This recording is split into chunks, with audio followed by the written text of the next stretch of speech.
Derechos en tiempos de pandemia.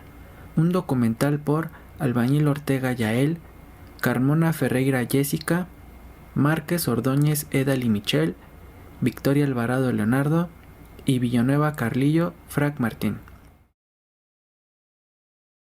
Los derechos culturales son aquellos derechos que se relacionan con la diversidad de culturas que garantizan que las personas y las comunidades tengan acceso a la cultura y puedan participar en alguna de su interés en condiciones de igualdad, dignidad humana y no discriminación. Algunas de sus características son que se pueden ejercer a nivel individual, pueden ser a nivel colectivo, los grupos minoritarios e indígenas tienen prioridad, proporcionan oportunidades para la preservación de la cultura, son disponibles para todos, tienen la accesibilidad para disfrutar la cultura sin discriminación y que el Estado debe tener un enfoque flexible. ¿Pero en qué casos no se han respetado estos derechos? Uno de ellos es la conquista del desierto, en donde en 1879 el ejército comandado por Julio Roca, quien después asumió el cargo de presidente, exterminó y sometió a los pueblos como los araucanos y los tehuelches, en el sur del territorio argentino, con el objetivo de liberar esas tierras para después venderlas y así incumpliendo el derecho a la tierra de los grupos indígenas que han poseído, ocupado o adquirido. Otro de los ejemplos que no es tan reconocido por la sociedad es la prohibición del rock en México.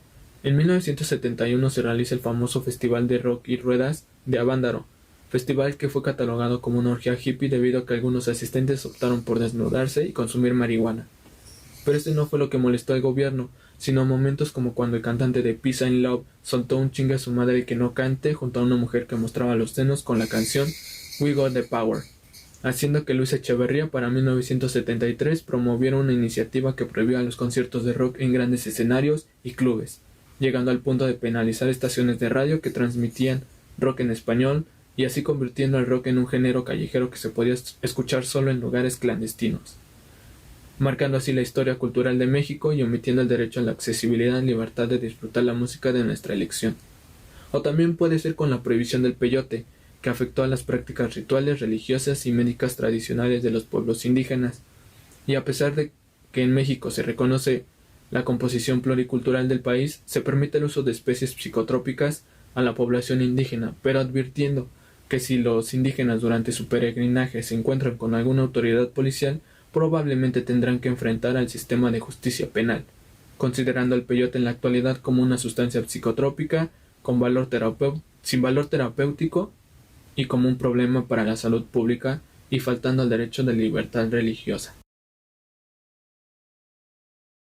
El derecho económico es considerado uno de los derechos humanos que se ocupa de garantizar unas condiciones económicas que permitan una vida digna y libre. Este derecho regula, organiza y controla a la administración del Estado en sus políticas para alcanzar el interés general. Como características tiene que es humanista, pues tiene como centro al hombre, es dinámico, es complejo, pues así, normas de la Organización Mundial del Comercio que liberan los mercados para las exportaciones de los países en desarrollo, coexisten junto a normas que sancionan a las empresas estatales estratégicas. Es internacional, concreto, es multidisciplinario, ya que hace referencia a que este derecho puede analizarse desde diferentes áreas del conocimiento humano e interdisciplinario, como síntesis de la economía y el derecho. También es macroeconómico y microeconómico, y finalmente es un instrumento para el cambio social. Esto se puede ver en las normas que protegen a los consumidores. El empleo productivo fomenta la expansión de industrias nacionales. Estas normas impulsan y dinamizan una transformación productiva que genera crecimiento económico sustentable con equidad y justicia social. Sin embargo, ha habido vulnerabilidades a este derecho económico, como por ejemplo el salario mínimo que hay en México. Sin importar que en el 2019 hubo un gran aumento del 16%, que incluso fue histórico, sigue siendo insuficiente para sacar de la pobreza a una familia. Esto conlleva al siguiente problema, que es la falta de dinero para adquirir la canasta básica alimentaria. Para el caso de México, el 40% es el promedio del gasto en alimentos, por lo que se consideran carentes de acceso económico, ya que su ingreso corriente mensual per cápita se encuentra por debajo de la línea del bienestar económico. Los derechos ambientales. Vamos a tratar de definir los derechos ambientales como el conjunto de principios y normas jurídicas que regulan las conductas individuales y colectivas con incidencia en el ambiente. También se puede definir como el conjunto de normas que regulan las relaciones de derecho público y privado tendientes a preservar el medio ambiente libre de contaminación o mejorarlo en caso de que se vea afectado.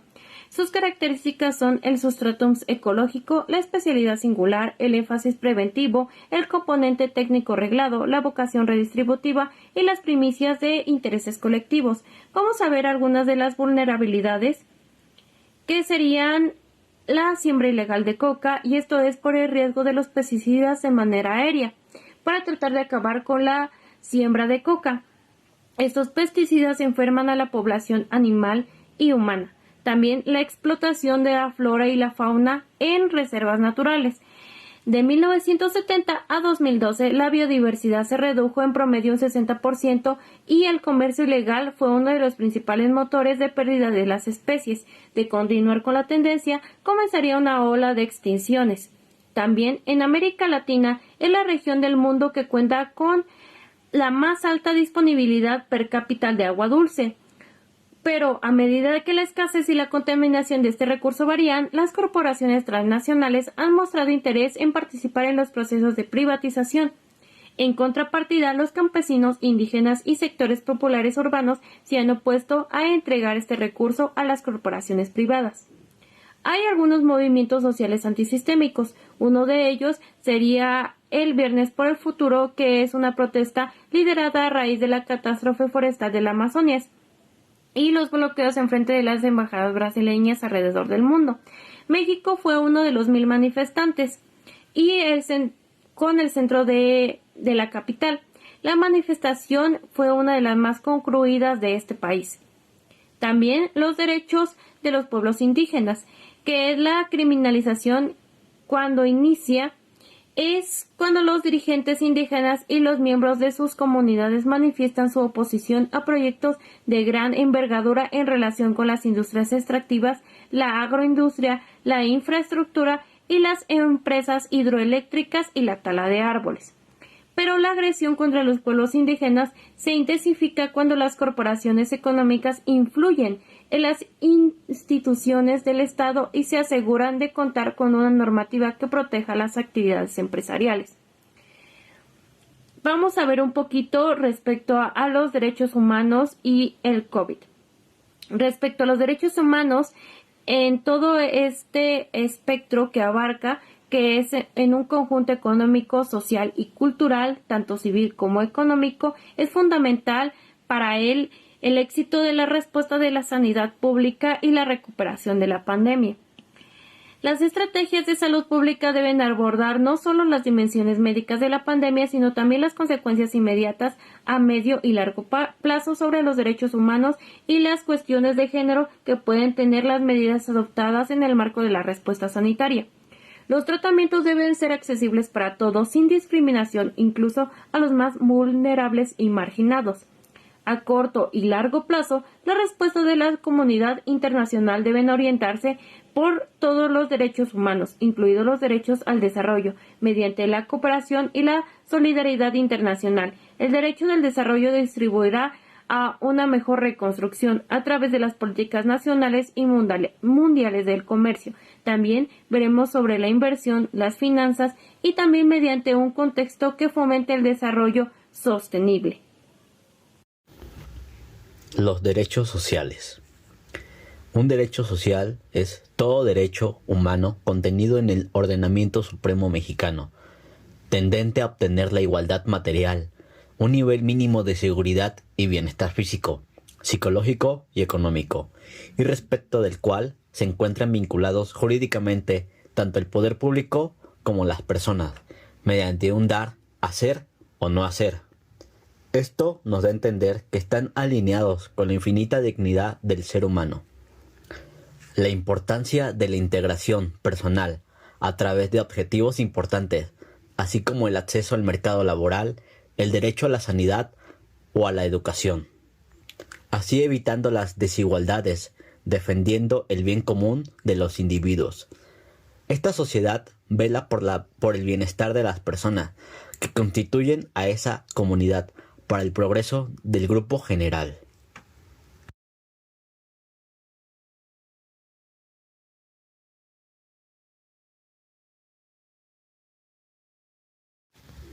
Algunos ejemplos son la vulnerabilidad de los derechos en Latinoamérica.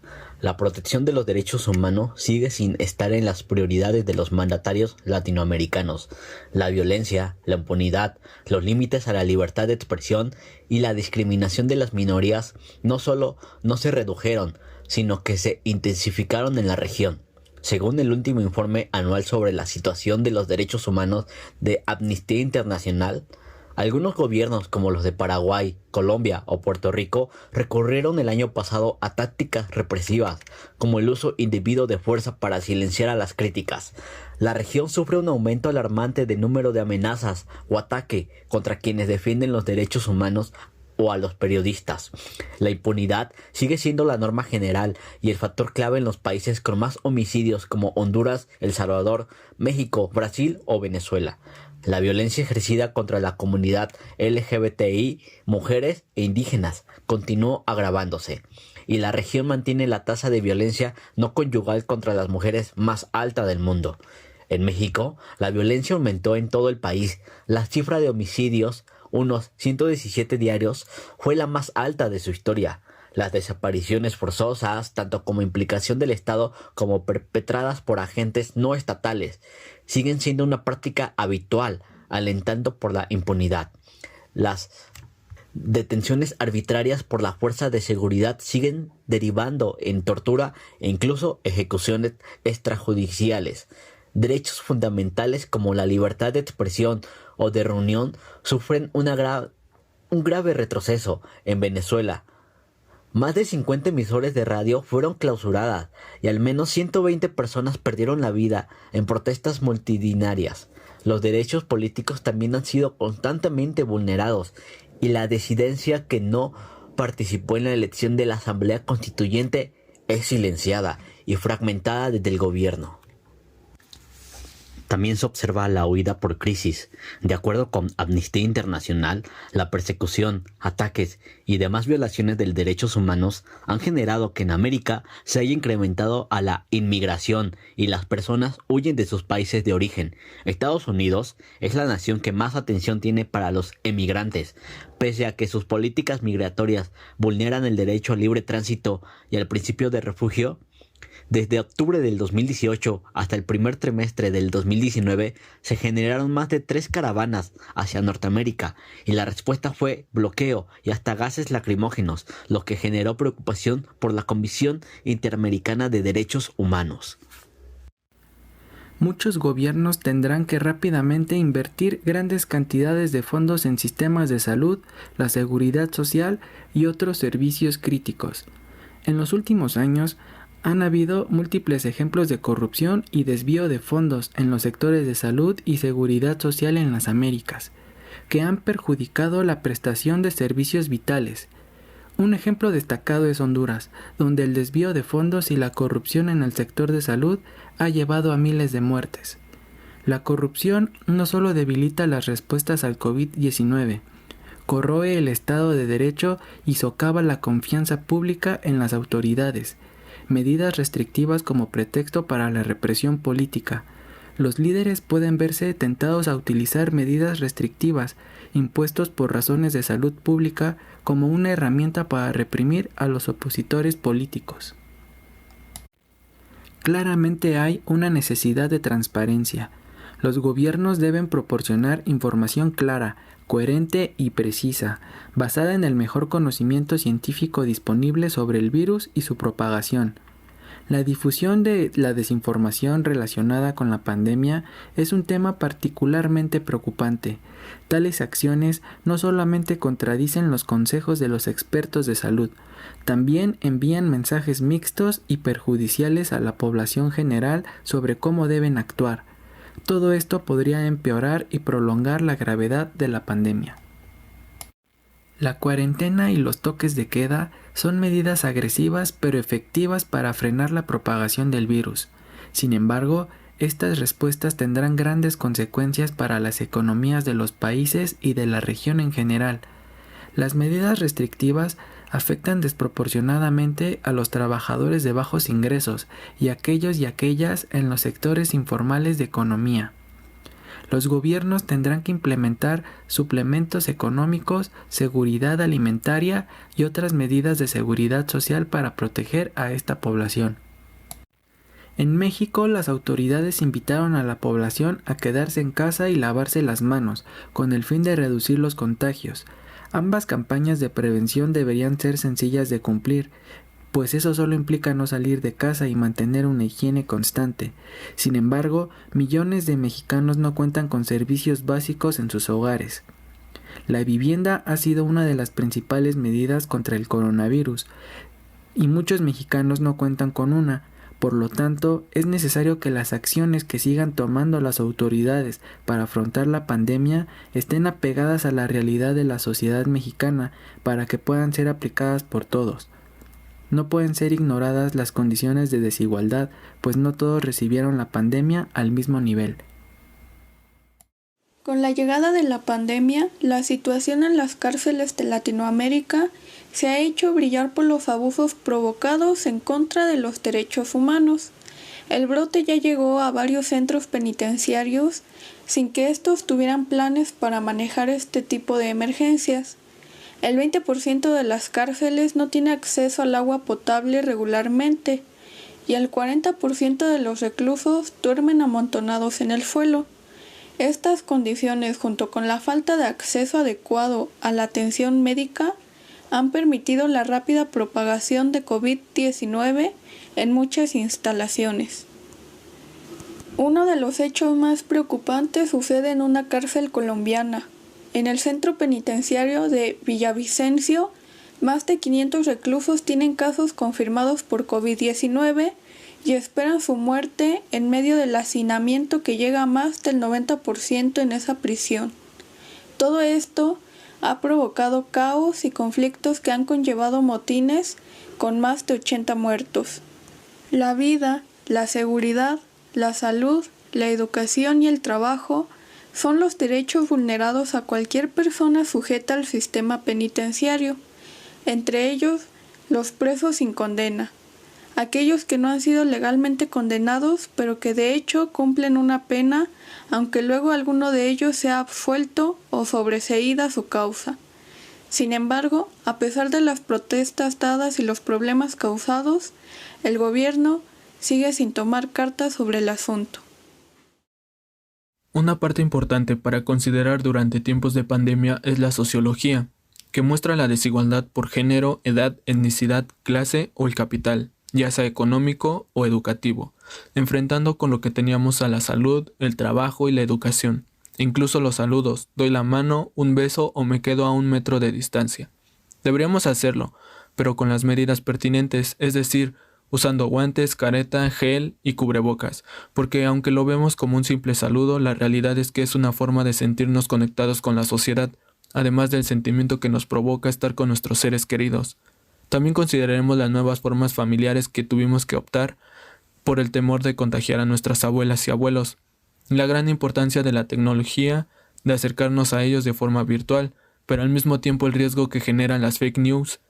Como en cualquier brote epidemiológico, se ve reflejada la diferenciación social, donde aparecen líneas divisoras entre sanos y enfermos, quienes tienen recursos y apoyos y quienes no, además de hacer un llamado a la responsabilidad individual y la importancia que tiene el distanciamiento social.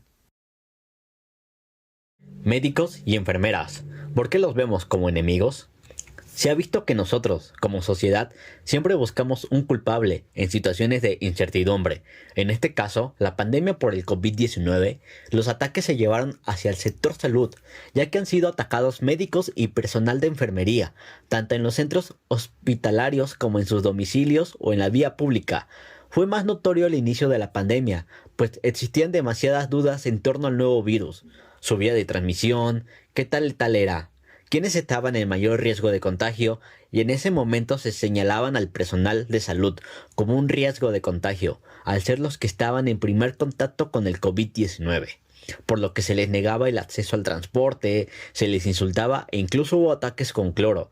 Sin duda, hubo bastantes actos discriminatorios. Sin embargo, estos actos de violencia no son nada nuevos, ya que el personal de salud es uno de los que más sufre, tanto como en el entorno laboral como parte de pacientes, familiares, etc., y ha llevado a que se normalice este tipo de conductas.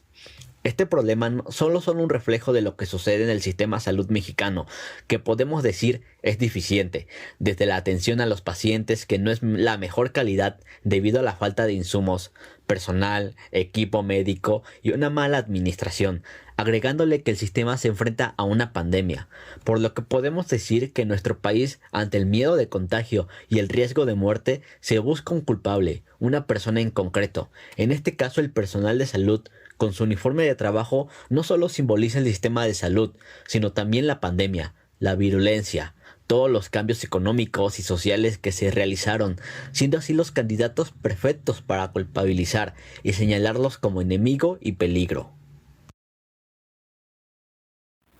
Como conclusión, los derechos sociales, económicos, culturales y ambientales son un símbolo de bienestar físico, psicológico y económico, así como un organismo en pro de una vida digna y libre, sin discriminación. Estos derechos se vieron afectados con esta ola de infección que cambió la vida de todos, pero gracias a los derechos humanos y la solidaridad mundial, todos estos se pueden promover. El mundo va cambiando poco a poco. Es nuestro deber interactuar con este cambio y fortalecer algunos derechos para nuestro bienestar.